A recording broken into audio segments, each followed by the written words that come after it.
Hello students and welcome back to my channel. आज हम लोग डिस्कस करने वाले हैं excretory products and their elimination का topic urine formation. Actually urine formation का जो पूरा प्रोसेस है उसको समझने से पहले आपको स्ट्रक्चर ऑफ नेफ्रॉन समझना बहुत जरूरी है, क्योंकि अगर आपने स्ट्रक्चर ऑफ नेफ्रॉन नहीं समझा तो आपको यूरिन फॉर्मेशन समझ में नहीं आएगा। मैं लिंक डिस्क्रिप्शन में दे रहा हूं, एक बार आप स्ट्रक्चर ऑफ नेफ्रॉन को समझें तब आपको ये प्रोसेस बहुत इजीली समझ में आएगा।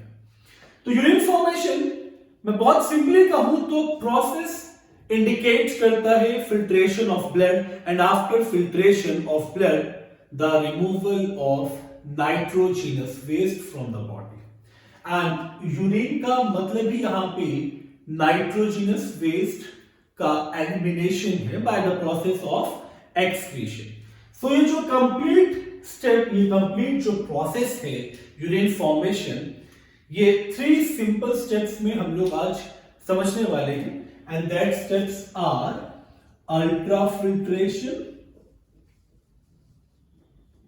The first one, second one is tubular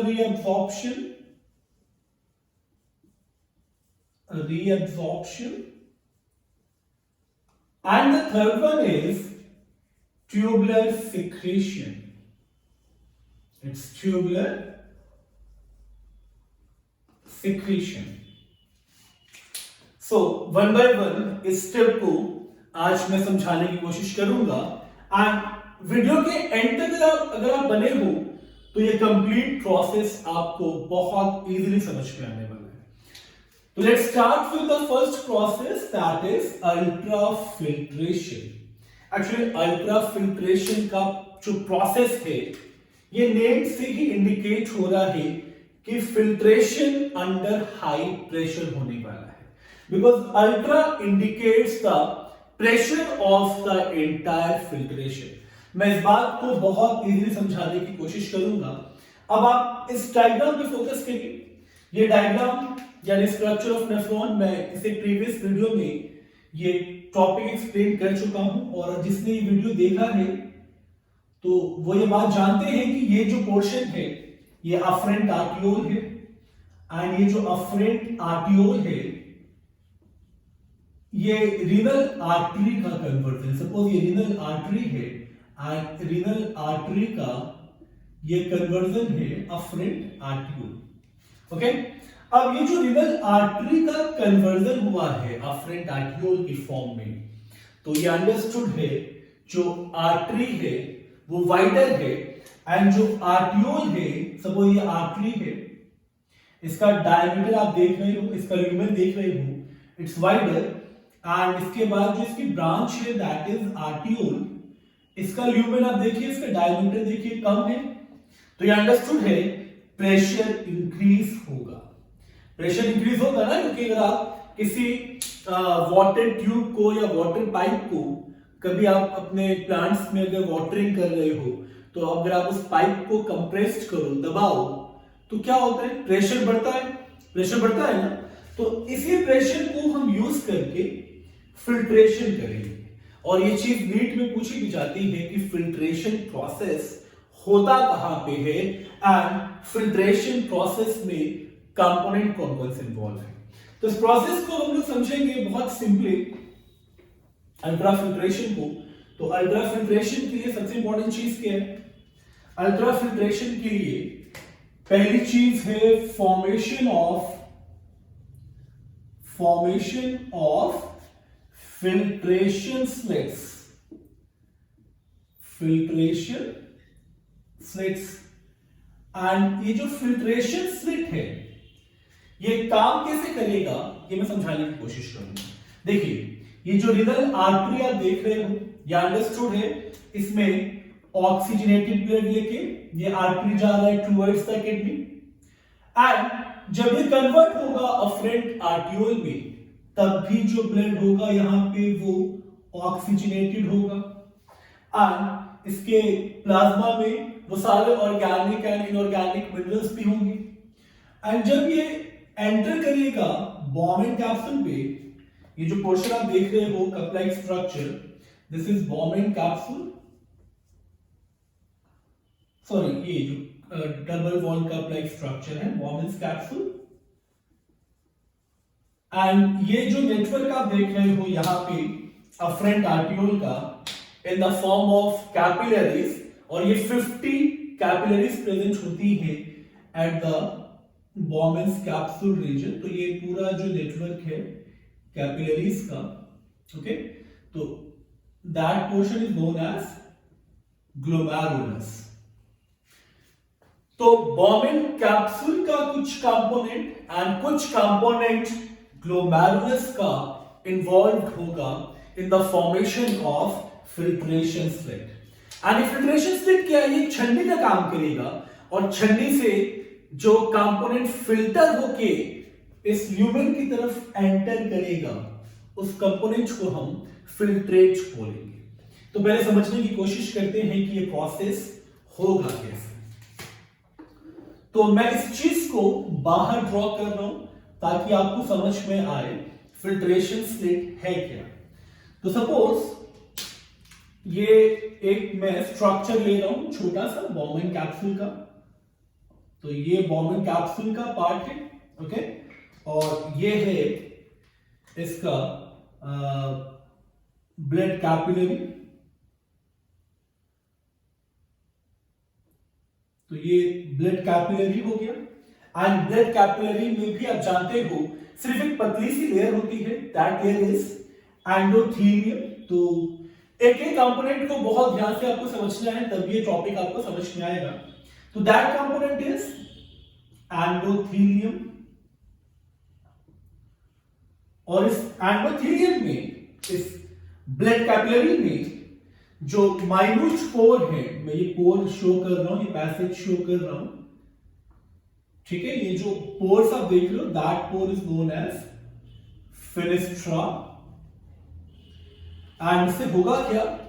जो ब्लड फ्लो करेगा इस एंडोथेलियम के थ्रू, इस कैपिलरी के थ्रू, वो ब्लड यहां से रिसीड होना स्टार्ट हो जाएगा। ये आपको दिख रहा होगा, ये ब्लड यहां से रिसीड हो रहा है। एक्चुअली ब्लड रिसीड नहीं होगा, मैं इस प्रोसेस में भी बहुत सारी चीजें आपको बताऊंगा, बस आप समझते रहिए। और इसके बाद ये एक बेसमेंट मेम्ब्रेन बनेगा यहां पे, ओके। तो ये जो पोर्शन आप देख रहे हो, that portion is basement membrane. And इसके बाद बॉम्ब कैप्सूल का जो inner layer, outer is parietal, which is made up of simple squamous epithelium, and the inner one is made up of specialized cell known as podocytes. तो ये podocytes और pedicels. तो these are the specialized cell. Okay? अब देखिए इस process को बहुत ध्यान से समझिएगा। इस प्रोसेस में क्या होगा, सबसे इंपॉर्टेंट चीज क्या है कि protein free fluid. Protein free fluid में क्यों बोल रहा हूं? क्योंकि ये जो पोर्स है ये इतने माइन्यूट है कि ना तो इससे प्रोटीन पास होगा ना ब्लड पास होगा। ब्लड मतलब ब्लड सेल्स पास नहीं होंगे। तो ये अंडरस्टूड है। सपोज ब्लड का वॉल्यूम मैं यहां मेंशन कर रहा हूं, इसमें बहुत ध्यान से आपको समझना है कि जो ब्लड फिल्टर होता है पर मिनट, ब्लड फिल्टर पर मिनट, तो ये है आपका 1200 ml। ये मैं इससे पहले वाली वीडियो में बता भी चुका हूं, यानी 1 मिनट में 1200 ml ब्लड का फिल्ट्रेशन होगा। अब इस 1200 ml ब्लड में ये भी आप जानते हो कि इसमें 55% तो ब्लड कॉर्पुसेल्स होंगे, आरबीसी, डब्ल्यूबीसी एंड प्लेटलेट्स। तो 55% कॉर्पुसेल्स और ब्लड सेल्स होंगे। तो ये 55% तो पास नहीं होने वाला। एंड प्रोटीन भी, यानी प्लाज्मा जो प्रोटीन है ये भी इससे फिल्टर नहीं होता है। बात समझ में आ रही होगी आपको? यानी जो कंपोनेंट रिसीट होगा फिनेस्ट्रा से, जो कंपोनेंट रिसीट होगा वो कंपोनेंट इन पेडिसल्स को क्रॉस करते हुए, इन पेडिसल्स को क्रॉस करते हुए ये कहां पहुंचेगा? ये पीसीटी की तरफ आएगा। या आप एरो बहुत ध्यान से देखिएगा, ये पेडिसल्स जो है, रेड कलर के सेल्स जो आप देख रहे हो ये पेडिसल्स है, और ये पेडिसल्स को क्रॉस करते हुए पीसीटी की तरफ आएगा। यानी इस कंपोनेंट को मैं यहां पे, इस कंपोनेंट को मैं पीसीटी मान लूं, प्रॉक्सिमल कन्वोल्यूटेड ट्यूब्यूल मान लूं, और पीसीटी में ये जो फ्लूइड आ रहा है, ये जो ब्लड कैपिलरी से फ्लूइड फिल्टर होके आ रहा है, ये फ्लूइड जो होगा ये सिमिलर टू प्लाज्मा होगा एक्सेप्ट ब्लड कॉर्पुसल्स। तो ये जो फ्लूइड है, दैट फ्लूइड, और इस फ्लूइड को हम फिल्ट्रेट भी बोलते हैं मेनली, फ्लूइड और filtrate, and it is similar to plasma. तो ये चीज आपको बहुत अच्छे से याद रखनी है। मैं फिर से रिपीट कर रहा हूं दैट 1200 ml ब्लड में 55% are blood corpuscles means RBC, WBC and platelets, ये फिल्टर नहीं होगा, ये ल्यूमेन की तरफ एंटर नहीं होने वाला।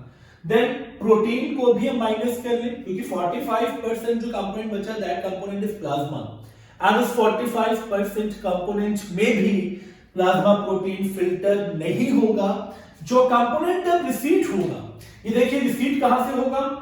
एंडोथेलियम का फेनेस्ट्रा एंड ये basement membrane, and basement membrane के बाद ये पेडिसल्स को, कि ये जो पेडिसल्स हैं, जो पोडोसाइट्स हैं, ये इस तरह से अरेंज होंगे कि एक माइन्यूट गैप बनेगा, एक माइन्यूट पैसेज बनेगा, एंड इसी पैसेज को हम फिल्ट्रेशन स्लिट्स बोलते हैं।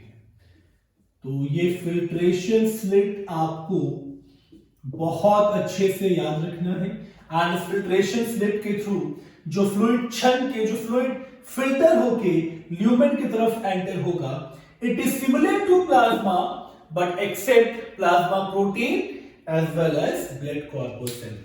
तो ये तो पहला प्रोसेस हो गया। दूसरी चीज क्या थी यहां पे? अगर मैं दूसरी चीज की बात करूं तो एक बहुत सिंपल सी चीज क्या है आपको जो याद रखना है कि प्रोटीन फ्री फ्लूइड ये ग्लोमेरुलस से फिल्टर होके ल्यूमेन की तरफ, ल्यूमेन मतलब ये जो बॉमन कैप्सूल के ल्यूमेन को क्रॉस करता हुआ पीसीटी में एंटर होगा। अब इस फिल्ट्रेट की मूवमेंट के लिए, इस पूरे प्रोसेस को समझने के लिए आपको अल्ट्रा फिल्ट्रेशन का, क्योंकि अल्ट्रा फिल्ट्रेशन तो ये सफिशिएंट है समझना कि फिल्ट्रेशन स्लिट के थ्रू जो फ्लूइड फिल्टर हो रहा है, जो फ्लूइड छन रहा है, that process is known as ultra filtration. But इस प्रोसेस के लिए जो सपोर्टिंग एजेंट का काम करेगा वो है ड्राइविंग फोर्स। तो ड्राइविंग फोर्स बहुत इंपॉर्टेंट है। ये इंपॉर्टेंट क्यों है? क्योंकि अब आपको एक चीज बहुत अच्छे से समझनी है कि ये फिल्ट्रेट किस प्रेशर से मूव करेगा इस कंप्लीट नेफ्रॉन में। मैं फिर से रिपीट कर रहा हूं कि ये जो ड्राइविंग फोर्स है, इसको फिल्ट्रेशन फोर्स या फिल्ट्रेशन प्रेशर भी बोलते हैं। ये एक्चुअली वो फोर्स है जो इंडिकेट करता है, जो आपको बताता है कि किस प्रेशर से फ्लूइड जो है वो नेफ्रॉन में मूव करेगा। तो पहले ये समझते हैं कि ड्राइविंग फोर्स हम ऑब्टेन कैसे करेंगे। तो आप समझिएगा यहां पे बहुत सिंपल सी चीज कि ये जो अफरेंट आर्टियोल का फॉर्मेशन हुआ है, मैं इस पोर्शन को थोड़ा सा स्पेस दे लूं ताकि आपको और इजीली समझ में आए।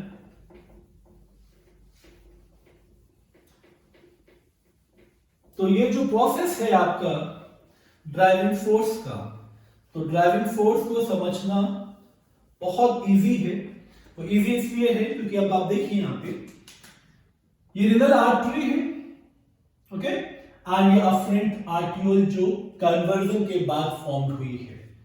तो इसमें जो ब्लड का फ्लो होगा, जो ब्लड का प्रेशर होगा, आपको बात बहुत ध्यान समझनी है, ग्लोमेरुलस पे अफरेंट आर्टियोल में जो प्रेशर होगा उसको बोलते हैं, पहले हम ड्राइविंग फोर्स समझ लें।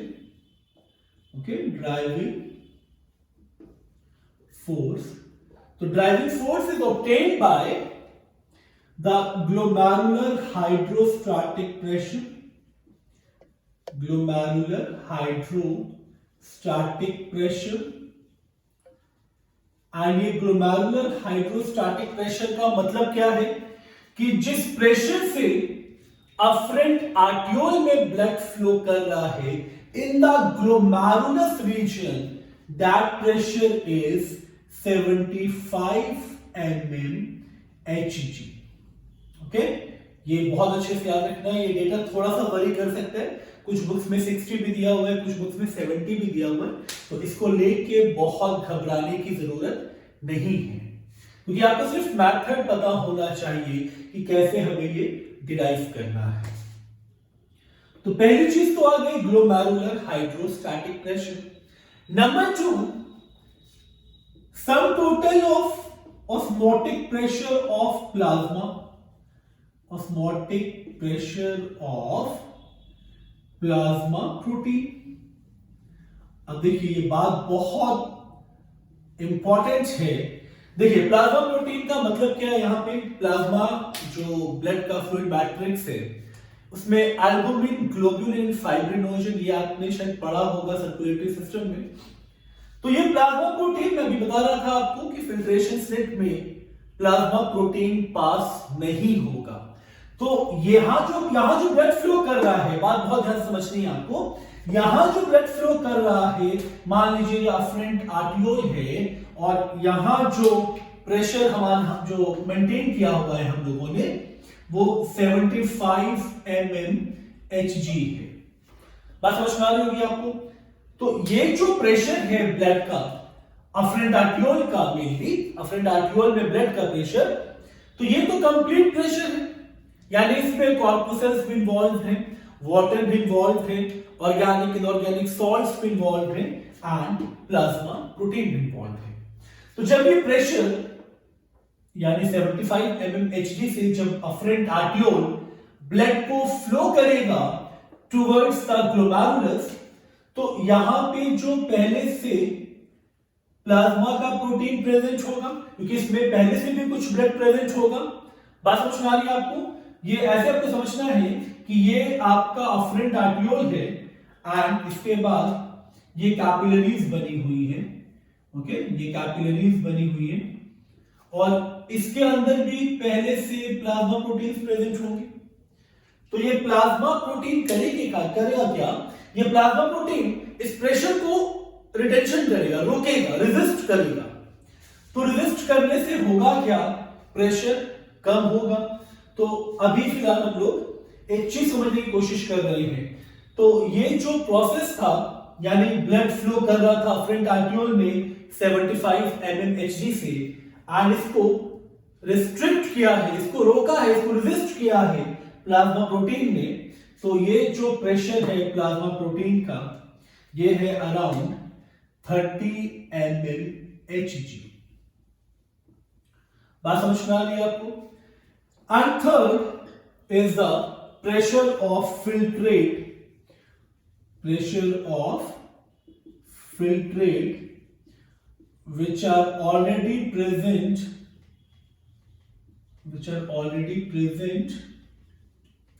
in the lumen of Bowman capsule। अब ये भी चीज बहुत इजीली आपको समझनी है कि यहाँ पे पहले से ही कुछ फिल्ट्रेट है, इसका भी अपना एक प्रेशर होगा, that is pressure of filtrate. तो ये प्रेशर भी क्या करेगा, ये प्रेशर भी इस ब्लड के प्रेशर को रेजिस्ट करेगा, रोकेगा। इससे होगा क्या, अब ये दो कंपोनेंट्स हैं जो इस ग्लोमेरुलर हाइड्रोस्टैटिक प्रेशर को रेजिस्ट कर रहा है। तो जो हमारे पास EFP आएगा, EFP का मतलब क्या हुआ, इफेक्टिव फिल्ट्रेशन प्रेशर या इफेक्टिव फिल्ट्रेशन रेट, जिसके थ्रू ये मूव करेगा, वो कैसे आएगा, वो आएगा by the difference between GHP and sum total of osmotic pressure of plasma protein and pressure of filtrate. तो हमें इनका डिफरेंशिएशन डिफरेंस निकालना है, मेरे नॉट डिफरेंशिएशन डिफरेंस निकालना है. तो GHP is 75 mmHg.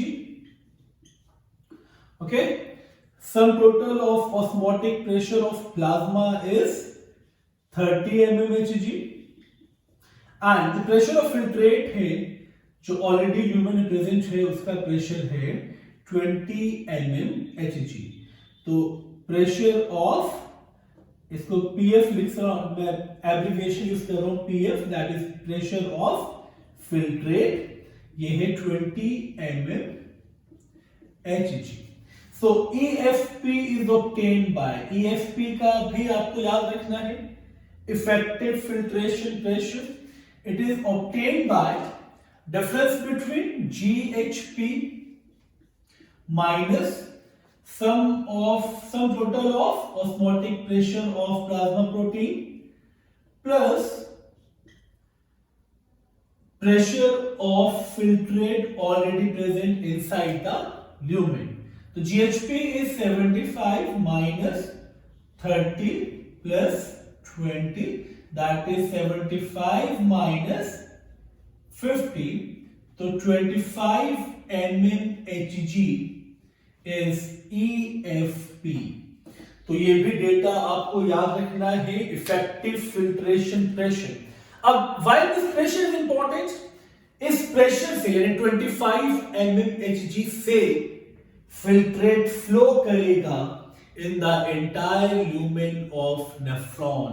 तो ये चीज आपको बहुत अच्छे से समझनी है. तो जितना ये इंपॉर्टेंट है ड्राइविंग फोर्स, उससे भी ज्यादा इंपॉर्टेंट है ऑटो रेगुलेशन ऑफ GFR, क्योंकि अब इस प्रेशर से जो ग्लोमेरुलर फिल्ट्रेशन रेट बनेगा, ये भी चीज बहुत इंपॉर्टेंट है. GFR जो बनेगा, इस प्रेशर से GFR जो बनेगा, ग्लोमेरुलर फिल्ट्रेशन रेट, GFR बनेगा 125 ml पर मिनट. अब आप पूछोगे 125 ml कैसे हुआ, मैं ऑलरेडी बता चुका हूं कि 1200 ml पर मिनट ब्लड फिल्टर होता है. 1200 ml of blood filters in 60 seconds. Okay, and this 1200 में भी 55% is blood corpuscles and 45% is plasma. Okay, अगर मैं अप्रॉक्स वैल्यू की बात करूं तो ये जो प्लाज्मा आएगा 1200 का, ये अराउंड 550 ml आएगा. एंड 550 ml में भी कुछ पोर्शन प्रोटीन का माइनस हुआ है. एंड ये जो फिल्ट्रेशन रेट है या इफेक्टिव फिल्ट्रेशन जो प्रेशर है, इसकी वजह से जो फिल्टर होगा अमाउंट वो होगा 125 ml पर मिनट. क्या आप जानते हैं कि इस इतना भी यानी 125 ml भी अगर 1 मिनट में या 60 सेकेंड्स में फिल्ट्रेट बनेगा फॉर द यूरिन फॉर्मेशन, तो 24 आवर्स में ये डेटा हो जाएगा 180 लीटर्स. ओके, अगर आप इसको कैलकुलेट करें तो ये 180 लीटर हो जाएगा. But 180 litres of urine secrete नहीं होता या एक्सक्रीट नहीं होता, क्योंकि नेफ्रॉन या किडनी मैक्सिमम कंटेंट को रीअब्सॉर्ब करने की कोशिश करती है. ये बहुत अच्छे से याद रखना है. मैंने इससे प्रीवियस वीडियो में ये बात मेंशन की है कि किडनी इन 24 आवर्स, अगर 24 घंटे की बात करें तो किडनी 190 लीटर्स ऑफ ब्लड को फिल्टर करता है. अब आपको समझ में आ रहा होगा कि पर minute 60 seconds only kidney 125 ml blood का फिल्ट्रेशन करता है. एंड इस फिल्ट्रेशन में ड्राइविंग फोर्स का रोल क्या है ये बताना, ये समझना बहुत जरूरी है. एंड एटलीस्ट ये डेटा भी आपको याद रखना है 55% कॉर्पोसेल एंड 45% प्लाज्मा। तो ये अंडरस्टूड था, हमारे पास 550 ml ऑफ प्लाज्मा था और उस 550 ml में भी due to the driving force जो कंटेंट फिल्टर होके आया वो सिर्फ और सिर्फ 125 ml था। अब इस प्रोसेस को हम मेंटेन कैसे रखेंगे ये समझने की हम लोग कोशिश करेंगे। तो ड्राइविंग फोर्स आई होप आप लोग को समझ में आ गया होगा। अब हम लोग चलेंगे नेक्स्ट कंटेंट की तरफ जो अल्ट्राफिल्ट्रेशन का ही पार्ट है and that part is also very important, क्योंकि अभी इस अल्ट्राफिल्ट्रेशन में आपको बहुत कुछ समझना है। तो सेकंड कंपोनेंट जो समझना है हमें अल्ट्राफिल्ट्रेशन प्रोसेस में, तो that component is that mechanism is auto regulation of GFR, auto regulation of glomerular filtration rate। तो ये प्रोसेस क्यों इंपॉर्टेंट है पहले आप लोग समझ लीजिए। एक्चुअली होता क्या है, जब ब्लड प्रेशर कम हो जाता है, ब्लड प्रेशर कम, आपने देखा होगा बहुत सी कंडीशंस में आपके ब्लड का प्रेशर कम हो जाता है, हाइपोटेंशन की मैं बात कर रहा हूं। तो जब ब्लड का प्रेशर कम हो, जब ब्लड का प्रेशर बहुत ज्यादा हो, तो ब्लड के फ्लो में फ्लक्चुएशंस आएंगे ना। जब प्रेशर बहुत ज्यादा होगा, प्रेशर बहुत कम होगा, तो किडनी में भी या रीनल आर्टरी में, अफरेंट आर्टियोल में भी ब्लड के फ्लो में फ्लक्चुएशन आएगा। तो फ्लक्चुएशन आने की वजह से क्या होगा, पूरा प्रोसेस जो है डिस्टर्ब होगा, क्योंकि अगर ब्लड बहुत हाई प्रेशर से फ्लो करेगा तो नेफ्रॉन को इतना टाइम नहीं मिलेगा कि वो रीएब्सॉर्ब कर सके अपने यूजफुल कंटेंट को। सिमिलरली अगर प्रेशर बहुत कम होगा तो ये प्रॉपर अमाउंट में ब्लड को या ब्लड के कंटेंट को, मिनरल्स को फिल्टर नहीं कर पाएगा। दैट्स व्हाई एक मैकेनिज्म है जो ग्लोमेरुलर फिल्ट्रेशन रेट को रेगुलेट करता है। तो क्या है ऑटो रेगुलेशन, नाम से समझ में आ रहा होगा, सब कुछ ऑटोमेटिकली होगा। कैसे होगा ये हम समझेंगे by the first process that is myogenic mechanism. तो मायोजेनिक मैकेनिज्म सिंपली समझ में आ रहा होगा, मायो मतलब मसल्स की बात हो रही है। एक्चुअली मायोजेनिक मैकेनिज्म में समझना क्या है आपको कि जैसे रीनल आर्टरी का कन्वर्जन होगा इनटू अफरेंट आर्टियोल, ये बात समझ में आ रही है ना, ये रीनल आर्टरी है and it gets converted into afferent arteriole. तो इस कन्वर्जन से होगा क्या, ल्यूमेन नैरो होगा। ल्यूमेन नैरो होगा तो ये अंडरस्टूड है, प्रेशर बढ़ेगा, प्रेशर बढ़ेगा ना, ल्यूमेन नैरो होगा, ल्यूमेन नैरो होगा तो प्रेशर इंक्रीज होगा। अगर प्रेशर इंक्रीज होगा तो एक्सपेक्टेशंस क्या होगी कि ब्लड का वॉल्यूम भी इंक्रीज हो, ब्लड का फ्लो भी इंक्रीज हो, बट ऐसा होता नहीं है। यह आपको बहुत ध्यान समझना है। ऐसा क्यों नहीं होता है, क्योंकि अफरेंट आर्टियोल की जो वॉल है, ये जो वॉल आप देख रहे हो अफरेंट आर्टियोल की, ये रिस्पॉन्ड करता है कॉन्ट्रैक्शन पे, यानी ये अपने वॉल को कॉन्ट्रैक्ट कर लेगा। कॉन्ट्रैक्ट करने से क्या होगा, डायमीटर ऑफ ल्यूमेन और कम हो जाएगा। डायमीटर अगर कम होगा तो ब्लड फ्लो पे रेजिस्टेंस आएगा। रेजिस्टेंस आने का मतलब समझ लो गया, यानी इस डायमीटर के कम होने से जब रेजिस्टेंस आएगा, यानी रेजिस्टेंस आने से ब्लड का फ्लो भी कम होगा।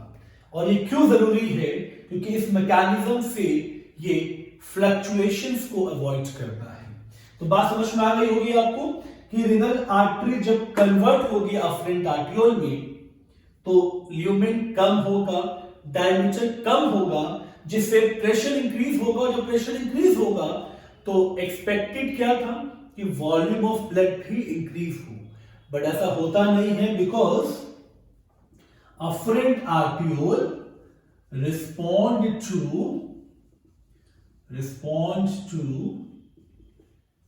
contraction,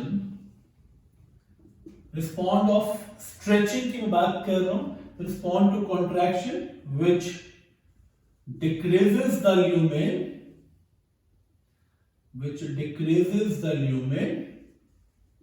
and क्या होगा यहां पे resistance to blood flow।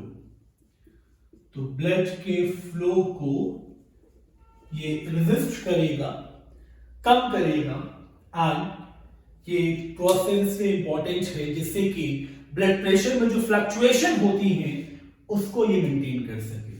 तो मायोजेनिक मैकेनिज्म तो आपको समझ में आ गया होगा। The second component is juxtaglomerular apparatus। juxtaglomerular apparatus, and it is also known as JGA। Okay, ये बहुत इंपॉर्टेंट है, इस पे ज्यादा अटेंशन देना है आपको। जो juxtaglomerular apparatus है इसे एक स्पेशलाइज्ड सेल माना जाता है। एंड क्या आप जानते हैं ये स्पेशलाइज्ड सेल होता कहां पे है? ये स्पेशलाइज्ड सेल अफरेंट आर्टियोल के एपिथेलियम पे होता है। आपको ये बात बहुत ध्यान समझनी है, ये ग्लोमेरुलस की एपिथेलियम पे नहीं है, क्योंकि ग्लोमेरुलस की एपिथेलियम जो है बहुत पतली है, एंडोथेलियम। बट अफरेंट आर्टियोल का अगर आप क्रॉस सेक्शन देखें तो आप जानते हो ये मान लीजिए एक वेसल है, तो इसमें 3 लेयर्स आपको दिखेंगी। एक tunica externa, then tunica media and tunica interna. यहां फिर ल्यूमेन बन जाएगा, तो ट्यूनिका इंटरना। ओके, तो ये जो ट्यूनिका मीडिया वाला पोर्शन है, मैं फिर से रिपीट कर रहा हूं, tunica media of afferent arteriole consist of specialised cell. ये जो पोर्शन आप देख रहे हो ये स्पेशलाइज्ड सेल है, एंड ये स्पेशलाइज्ड सेल का काम क्या है? ये स्पेशलाइज्ड सेल रिलीज करता है हार्मोन रेनिन, एंड ये रेनिन का फंक्शन क्या होता है? ये ब्लड के वॉल्यूम को बढ़ाता है। अगर ब्लड का वॉल्यूम कम है तो ये ब्लड के वॉल्यूम को बढ़ाएगा, और ये कैसे बढ़ाएगा? ये भी आप जानते हो कि आपकी बॉडी से ही ये सॉल्ट का एंड वाटर का रीअब्जॉर्प्शन करके ब्लड के वॉल्यूम को बढ़ाएगा। तो JGA आपको बहुत अच्छे से याद रखना है कि it's a specialised cellular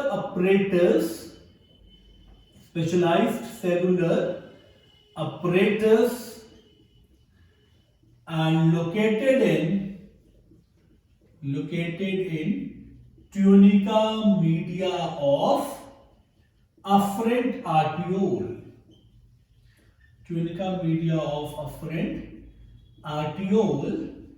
and it secretes a hormone renin, and the function of renin is to increase the volume of blood by the reabsorption of water and sodium ions। तो rennin का भी function आपको बहुत अच्छे से याद रखना है। तो ऑटो रेगुलेशन ऑफ GFR के बाद यानी मायोजेनिक मैकेनिज्म, juxtaglomerular apparatus के बाद हम लोग मूव करेंगे सेकंड कंपोनेंट की तरफ, that is tubular reabsorption. So in tubular reabsorption का मतलब क्या हुआ? The second step, and in tubular reabsorption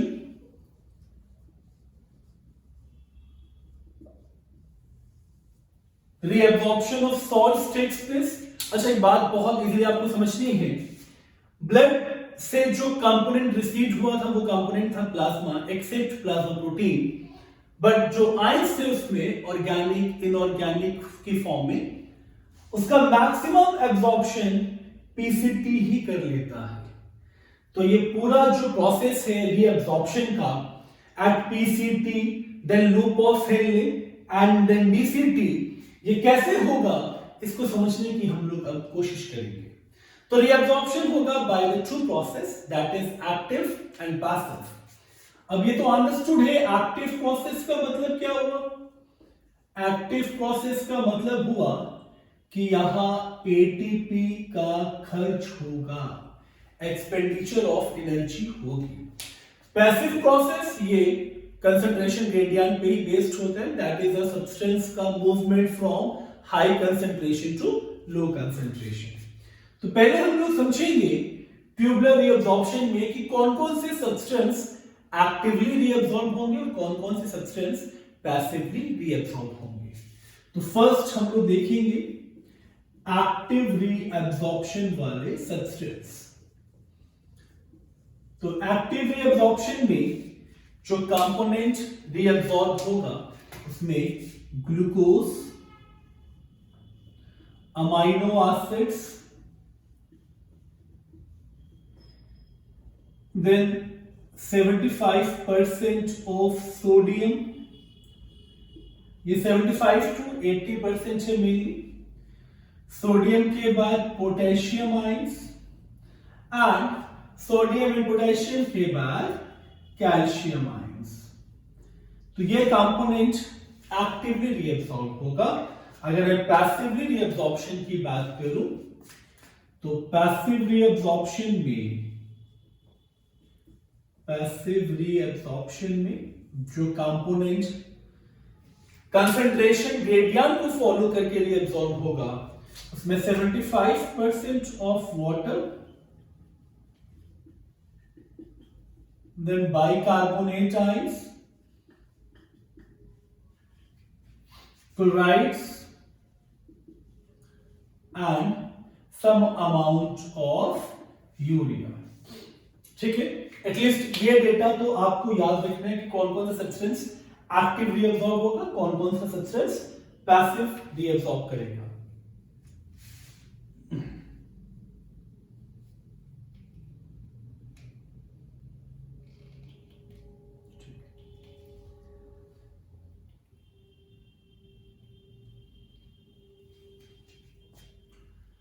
तो ये जो प्रोसेस आप देख रहे हो एक्टिव एंड पैसिव रीअब्सॉर्प्शन का, ये होगा at the region of PCT, proximal convoluted tubule.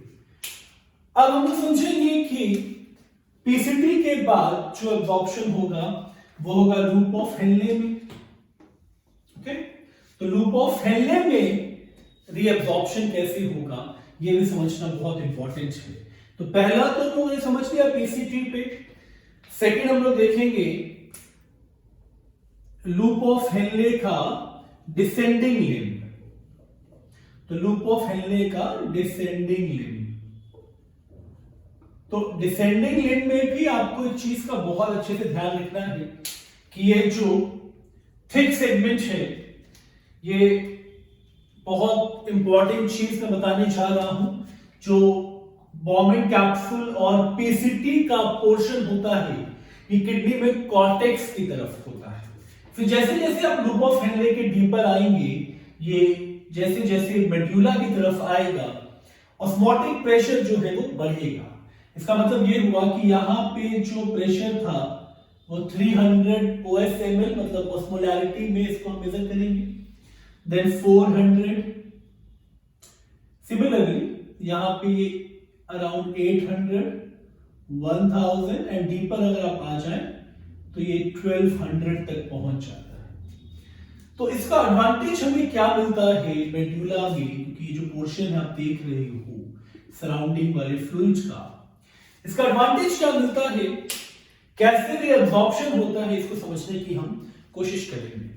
तो पहले ध्यान दीजिए, ये जो डिसेंडिंग लिंब वाला पोर्शन है, ठीक, ये पोर्शन परमिएबल टू वाटर है। परमिएबल टू वाटर है, इसका मतलब यहां से वाटर रिसीट होगा। ओके, ये परमिएबल टू वाटर है, इसका मतलब ये वाटर को बाहर निकालेगा। बट आप जानते हैं वाटर ही क्यों निकलता है?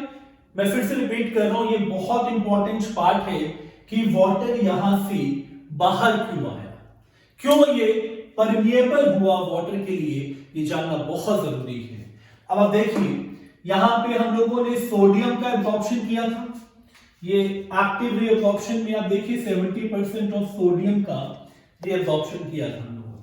अब मैं छोटा सा डेटा समझाने के लिए, आपको सिर्फ एक्सप्लेन करने के लिए एक असम्पशन ले रहा हूं कि मान लीजिए यहां पे 100 सोडियम आया था, यहां पे 100 सोडियम हमारे पास प्रेजेंट था, जिसमें पीसीटी ने क्या किया, 80 सोडियम को रीअब्सॉर्ब कर लिया है एक्टिवली। ये डेटा बहुत ध्यान से समझिएगा, ये 80 सोडियम को यहां एक्टिवली रीअब्सॉर्ब कर रहा है। इसका मतलब बहुत सिंपल था कि अब जो फिल्ट्रेट फ्लो हो रहा है इसमें सोडियम का अमाउंट सिर्फ 20% है या 20 सोडियम से, तो यहां जो सोडियम होगा वो सिर्फ 20 होगा। तो मैं इसको यहां से मेंशन कर रहा हूं, यहां 20 सोडियम है इसके अंदर। अब पहले क्या था, 100 सोडियम था, 80 सोडियम पीसीटी में रीअब्सॉर्ब हो गया एक्टिवली एंड 20 सोडियम लेके ये आगे चला। अब यहां पे तो खैर इतना इशू नहीं आएगा, क्योंकि यहां पे फिल्ट्रेट का और जो मैं ये सराउंडिंग की बात कर रहा हूं, या इसके पीछे जो इफरेंट आर्टियोल है उसकी बात कर रहा हूं, यहां पे इफरेंट आर्टियोल भी जा रहा है। तो ये बात बहुत ध्यान समझनी है आपको कि 80 सोडियम का तो रीअब्सॉर्प्शन हो गया, 20 सोडियम के साथ फिल्ट्रेट मूव कर रहा था। तो यहां पे जो प्रेशर था वो आइसोटोनिक था। आइसोटोनिक का मतलब वो सेम प्रेशर जो lumen of loop of Henley में है, वही सेम प्रेशर इफरेंट आर्टियोल में भी था। तो यहां तो इतना इशू नहीं आएगा, बट जैसे जैसे ये डीपर आएगा, जैसे जैसे ये मेड्यूला की तरफ बढ़ेगा, तो मेड्यूला में देखिए आप जो ऑस्मोटिक प्रेशर है कितना ज्यादा है, 1200, बिल्कुल डीपर अगर आप जाएं तो 1200 है। इसका मतलब बाहर की तरफ जहां पे लूप ऑफ हेनले प्लेस्ड है, बाहर की तरफ सॉल्ट का कंसंट्रेशन बहुत ज्यादा है, क्योंकि ये 1200 इंडिकेट कर रहा है सॉल्ट का कंसंट्रेशन बहुत ज्यादा है। और अंदर क्या था, सोडियम का कंसंट्रेशन कम था, तो वाटर का कंसंट्रेशन कितना हो जाएगा, ज्यादा हो जाएगा। अब ऐसे समझिए इसको, 20 सोडियम बचा है सिर्फ आपके पास, तो ये अंडरस्टूड है वाटर का कंसंट्रेशन 80 होगा, तब जाके इसको हम एक डेटा के फॉर्म में समझ रहे हैं कि ये 100 फिल्ट्रेट कवर करेगा। पहले क्या था, पहले 80 सोडियम था, तो वाटर सिर्फ 20 था ना। तो इससे हुआ क्या, जब सोडियम कम होगा वाटर ज्यादा होगा, तो वाटर हाई कंसंट्रेशन से लो कंसंट्रेशन की तरफ भागेगा, यानी ये अपने सराउंडिंग को डाइल्यूट करने की कोशिश करेगा। बात बहुत ध्यान से आपको समझनी है, ये सराउंडिंग को डाइल्यूट करने की कोशिश करेगा, जिससे होगा क्या, ये वाटर को बाहर गिराएगा, वाटर को बाहर रिलीज करेगा। अब इससे क्या होगा, जैसे वाटर रिलीज होगा, यहां पे जो फिल्ट्रेट प्रेजेंट होगा ये कंसंट्रेटेड हो जाएगा। बात समझ में आ रही होगी आपको, यहां पे ये कंसंट्रेटेड हो जाएगा इस थिन सेगमेंट में।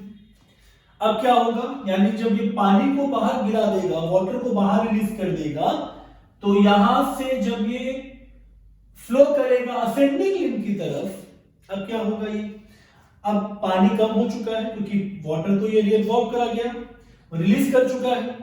तो वाटर के रिलीज होने से क्या होगा, यहां पे अब ये परमिएबल टू सोडियम हो जाएगा। परमिएबल टू सोडियम हो जाएगा तो क्या होगा, सोडियम फिर से बाहर निकलना स्टार्ट होगा। ठीक है, सोडियम फिर से बाहर निकलना स्टार्ट होगा, क्योंकि यहां वाला पोर्शन मैं फिर से रिपीट कर रहा हूं, descending limb permeable to water है, ascending limb permeable to sodium है। अब सोडियम जब बाहर ज्यादा निकलेंगे तो यूरिन यहाँ पे, सॉरी फिल्ट्रेट यहाँ पे, नॉट यूरिन, अभी ये फिल्ट्रेट यहाँ आते आते फिर से अपने वाटर के लेवल को मेंटेन कर लेगा और ये आइसोटोनिक कंडीशन को मेंटेन कर लेगा। बात समझ में आ गई होगी आपको। तो डिसेंडिंग लिम्ब में मैं बहुत सिंपली एक्सप्लेन करूं तो डिसेंडिंग लिम्ब में आपको ये चीज मेंशन करनी है कि डिसेंडिंग लिम्ब में जो डिसेंडिंग लिम्ब का पार्ट है ये परमिएबल टू वाटर है एंड इससे होगा क्या, वाटर जो है वो सराउंडिंग में रिलीज होगा एंड ये फ्लूइड को या फिल्ट्रेट को कॉन्सेंट्रेटेड करेगा क्योंकि वाटर तो लॉस हो रहा है। मगर असेंडिंग लिम्ब में क्या होगा, अगर मैं असेंडिंग लिम्ब की बात करूं, असेंडिंग लिम्ब जो था वो परमिएबल टू सोडियम था। तो ascending limb is permeable to sodium and ये जो फिल्ट्रेट्स है ये क्या हो जाएगा, ये दोबारा हाइपोटोनिक हो जाएगा। यहां ये परमिएबल टू वाटर था तो वाटर रिलीज होता गया, यहां पे ये हाइपरटोनिक हो रहा था एंड यहां जब सोडियम रिलीज हुआ तो ये हाइपोटोनिक हुआ। इसका मतलब ये हुआ कि वाटर का एंड सोडियम का भी एब्जॉर्प्शन लूप ऑफ हेनले ने कर लिया, वाटर को भी रीअब्सॉर्ब करा लिया, सोडियम को भी रीअब्सॉर्ब करा लिया। तो लूप ऑफ हेनले में जो दो कंटेंट एब्सॉर्ब हुए हैं वो है वाटर एंड सोडियम। बात समझ में आ गई होगी आपको। अब जो थर्ड कंपोनेंट है लूप ऑफ हेनले के बाद वो है डीसीटी एंड डीसीटी का जो एब्जॉर्प्शन है एनसीईआरटी साफ साफ इस चीज को मेंशन करता है कि डीसीटी में कंडीशनल रीअब्सॉर्प्शन होता है, मगर एनसीईआरटी इसको डिटेल में नहीं बता रहा है कि कंडीशनल रीअब्सॉर्प्शन है क्या। तो पहले समझते हैं हम लोग कि डीसीटी में ये आपका थर्ड पोर्शन हो गया लूप ऑफ हेनले के बाद डीसीटी। तो डीसीटी में जो कंडीशनल एब्जॉर्प्शन वाला टर्म है पहले इसे हम लोग समझने की कोशिश करेंगे। कंडीशनल रीअब्सॉर्प्शन, तो कंडीशनल रीअब्सॉर्प्शन का मतलब क्या हुआ, बहुत ध्यान से इस चीज को समझनी है आपको। अगर यहां पे ये जो फिल्ट्रेट पास हो रहा है, अगर डीसीटी पे सोडियम एंड क्लोराइड का कंसेंट्रेशन बड़ा होगा तब तो ये कोई काम नहीं करेगा और ये सोडियम एंड क्लोराइड को आगे जाने देगा। बात समझ में आ रही है आपको, यानी सोडियम एंड क्लोराइड का कंसेंट्रेशन ज्यादा है तब डीसीटी पे रीअब्सॉर्प्शन नहीं होगा। बट अगर सोडियम एंड क्लोराइड का कंसेंट्रेशन कम है, अगर यहां पे सोडियम का एंड क्लोराइड का कंसेंट्रेशन कम है, लेस है, तो क्या होगा, डीसीटी ये बात समझ जाएगा कि पीछे से ही सोडियम एंड क्लोराइड का फिल्ट्रेशन कम हुआ है, यानी यहीं पे सोडियम का एंड क्लोराइड का जो हम लोगों ने पैसिवली एब्सॉर्ब किया था वो कम हुआ है।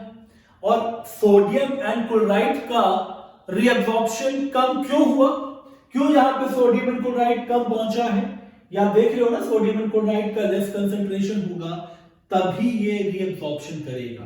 तो लेस कंसेंट्रेशन हुआ क्यों, क्योंकि अंडरस्टूड होगा क्योंकि ब्लड का वॉल्यूम भी कम है।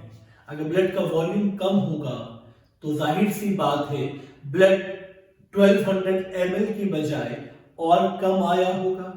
अगर ब्लड ही कम आया है तो फिल्ट्रेशन भी कम होगा। बात समझ में आ रही है। तो इस कंडीशन में होता क्या है, अगर आप देखें किसी को हाइपोटेंशन हो, ब्लड प्रेशर लो हो जाए, जब ब्लड प्रेशर लो होगा तो ब्लड भी कम आएगा, ये अंडरस्टूड है। तो हम उस पर्सन को करते क्या है, किसी का अगर ब्लड प्रेशर लो हो जाता है तो हम उसे पानी में 1 चम्मच नमक और 1 चम्मच चीनी मिला के दे देते हैं ताकि वो इलेक्ट्रोलाइट्स को दोबारा रिटेन करे, बनाए और वाटर के लेवल को मेंटेन करे, जिससे कि ब्लड का फ्लो, ब्लड का वॉल्यूम मेंटेन हो। सेम चीज डीसीटी करेगा। डीसीटी क्या करेगा, अब ब्लड का वॉल्यूम तो कम था इसलिए सोडियम और क्लोराइड कम आया है, यहां अगर सोडियम और क्लोराइड कम आएगा तभी ये कंडीशनल रीअब्जॉर्प्शन करेगा, ये आपको बहुत अच्छे से याद रखना है। तो ये करेगा क्या, जैसे ये डिटेक्ट करेगा सोडियम और क्लोराइड कम है तो ये ब्लड के वॉल्यूम को बढ़ाएगा। और ब्लड के वॉल्यूम को कैसे बढ़ाएगा, ये मैं बता चुका हूं, ये रेनिन को रिलीज करेगा। रेनिन एल्डोस्टेरोन की हेल्प से वाटर का एंड सोडियम का लेवल जो है मतलब रीअब्जॉर्प्शन कराएगा।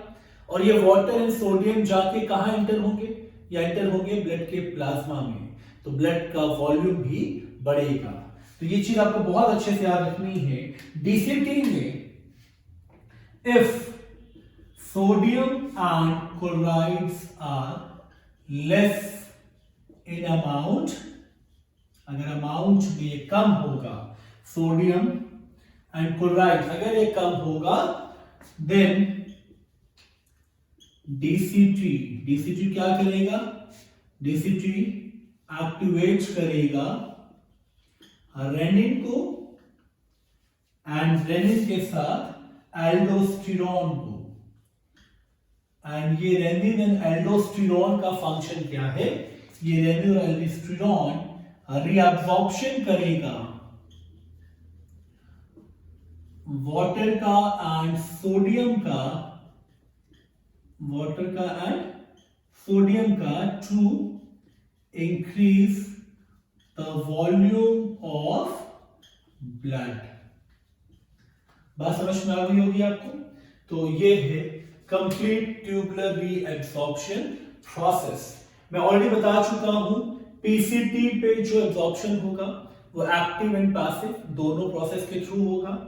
लूप ऑफ हेनले में आपको डिसेंडिंग लिम्ब याद रखना है, ये वाटर के लिए परमिएबल है, तो अंडरस्टूड है, वाटर का रीअब्जॉर्प्शन करेगा।